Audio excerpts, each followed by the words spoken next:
आपण पाहत आहात लोकवेद सांगली न्यूज। गाव ते शहर आम्ही आहोत तुमच्या सोबत। ताज्या आणि विश्वासार्ह बातम्यांसाठी लोकवेद न्यूज सांगली चॅनलला आत्ताच सबस्क्राइब करा।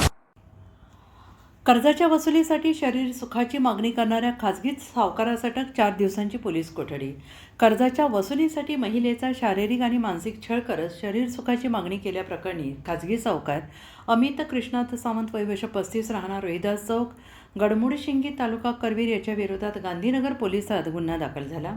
या प्रकरणी संशयिताला अटक केली असून न्यायालयाने त्याला 4 दिवसांची पोलीस कोठडी सुनावली आहे। याबाबतची माहिती अशी की संबंधित पीडित महिला सामाजिक संस्थेत काम करते आहे। सन 2023 साली आर्थिक अडचणींमुळे या महिलेनं अमित सावंतकडून 2 लाख रुपये 10% व्याजाने घेतले। अमित सावंत हा कारवर चालक म्हणून काम करतो। सुरुवातीचे काही महिने नियमित व्याज दिल्यानंतर या महिलेची आर्थिक अडचण वाढत गेली। या महिलेच्या परिस्थितीचा गैरफायदा घेत पीडित महिलेकडे शरीर सुखाची मागणी केली।